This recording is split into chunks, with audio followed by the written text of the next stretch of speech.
Audio Jungle.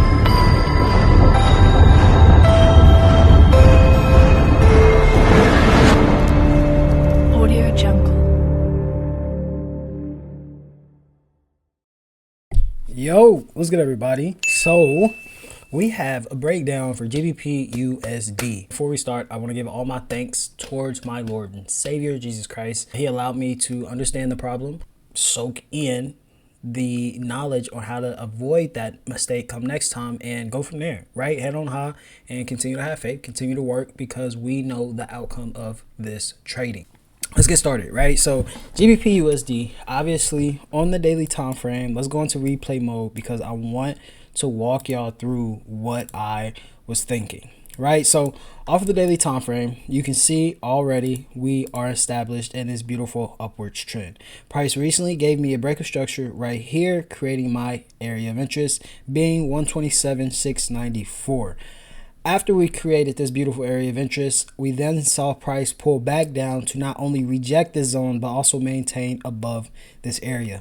And if you guys just look towards the left, obviously when we are below, we are selling off towards the downside. And when we are above, we are potentially wicking and continuing towards the upside. Again, wicking, continue, wick, continue, right? So I saw a possibility of price wicking and continue.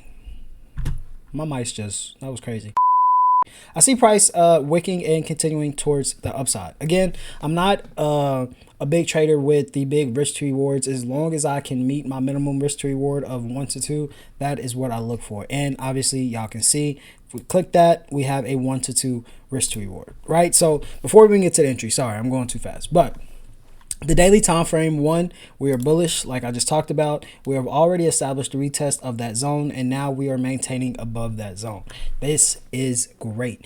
We have our daily already established that we're bullish. Now we just want the 4-hour telling us the exact same thing. As long as we can have those two time frames telling me we are both in an uptrend or we are both in a downtrend, we are good to trade. And mostly, this is key, as long as we are at my major area of interest. Your major area of interest is just being your highest time frame area of interest, and in this case it is our daily time frame. Excuse me. But so like I just said, our daily is bullish. Now we just want to see the 4-hour saying the same thing. Boom. What is going on the 4-hour time frame? Obviously, clear as day, we are in this upwards trend, and as you can see, price is in an upward trend. We are continuing towards the upside, right? We broke our recent structure, giving us a break towards the upside, a continuation of structure, again creating that minor area of interest being 127,924. After we created this area of interest on the lower time frame, aka 4-hour, you can then see price not only bypass this zone. After we bypass that zone, we already solidified a retest of this zone. Why? Because we already tapped back into it. As long as we can tap back into my minor area of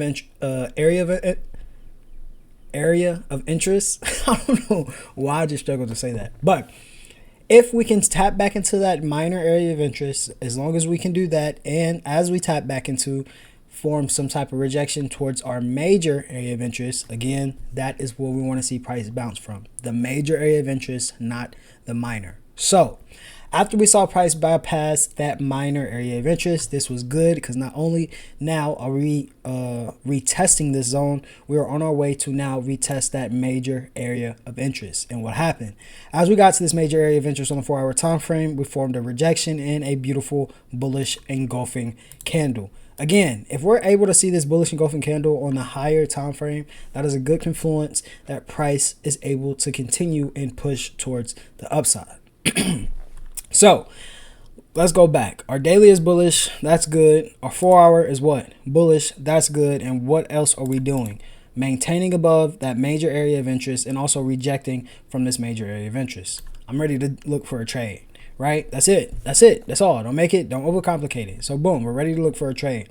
I then drop down towards my lower time frame because On my lower time frames now, what I want to see in order to enter my trade is some type of switch of structure, right? The 1 hour is obviously in this downwards trend, and as we're in this downwards trend, I want to wait until price can create something like this, giving me a break of structure. Now switching from this downwards trend to now being in this upwards trend, come back, retest the zone, giving me entry signal, and be able to ride this trade back up towards the downside, right? And not only does this have to happen on a 1 hour, it can happen on a 30-minute or the 15-minute time frame, as long as we are where at that beautiful major area of interest. If that switch of structure is not happening at our major area of interest, I simply will not take a trade.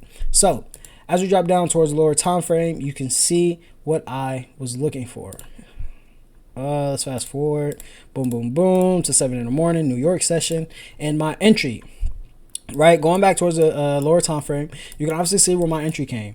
On the lower time frame, aka 15-minute, you can see where we was in this downwards trend. Price then gave me a break of structure, switching from this downwards trend to now being in this upwards trend. As you can see, not only are we retesting that minor area of interest that was created on the lower time frame, we also are forming this beautiful left head and right shoulder, potential right shoulder. Again, it is not a confirmed head and shoulders until we are able to break past this neckline and then come back down to retest and have that continuation, right? So like I just said, we're now forming that right shoulder. As we're forming the right shoulder, we're forming it at that major area of interest. Again, everything is adding up how I want it to add up. I have my daily, my 4 hour, both telling me bullish. Now I have my lower time frame, have a break of structure from bearish to bullish, lining up with the higher time frame, and also that taking place at our major area of interest. That is an amazing confluence, and that's all we're looking for. So as that happened off the lower time frames, as that happened at the major area of interest, we were then presented with a beautiful bullish engulfing candle. You can obviously see where the entry came from, and then stop loss is just below that area of interest, allowing price to breathe. You can obviously see where price had a hard time breaking through, so our stop loss is just a few pips below that area to allow price to wiggle around if it needs to before continuing towards the upside, right? So if I exit out and go back towards the higher time frame, you can obviously see how well price was moving this morning. We hit TP1, and then after we hit TP1, if I fast forward, you can obviously see where price then reversed and hit our stop loss, and now possibly is continuing towards the upside, right? So unfortunately we did lose this trade, but the reason why I'm showed y'all the walkthrough of my entry is now we can go and see what we did wrong, right? What we did not wait for, right? So now if we go towards the daily time frame, on the daily time frame, you can obviously see, if I go back into replay mode, what did we establish off the daily time frame? Yes, we had a break of structure. Yes, we had a retest of structure, and yes, we are now maintaining above that area of interest. But what went wrong? Obviously, we had a retest of structure, but as we had this retest of structure, we only have one wick rejection towards this major area of interest. One wick rejection towards my area of interest is not telling me, hey, this is a well solidified area of interest, because now we have multiple rejections towards this area. No, that was never established. Why? Because price only had one pullback on the daily time frame. Again, I want to see either 2 or 3 candles showing me rejection towards my areas of interest. And as you can see, we only had that one candle that was established. So because that one candle was established, what happened?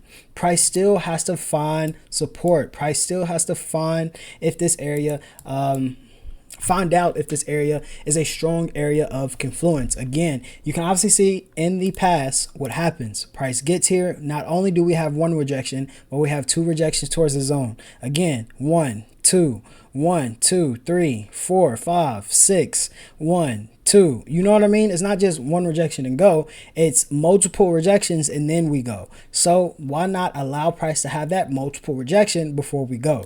So I said that to say this. I do see price still going to go hit targets at 128, 167. The only thing you have to wait on is allow this daily candlestick to not only reject but also close above that zone. As we close as we close above that zone, you can obviously see that the 4 hour is still maintaining in this beautiful upwards trend. In order for me not to be interested in this trade, we will have to go and break these 4 hour lows, giving me a break of structure and then something like that, right? But until price is presented with, until price presents me with that, I'm not really looking forward to selling within the market, right? So again, if we can maintain above the zone, we're going to do the same thing we did this morning, right? Allow price to maintain above. As price maintains above, allow price to give me a switcher structure off of my lower time frames, again at my area of interest. And if that can be established, look for an entry to continue to route this trade towards the upside.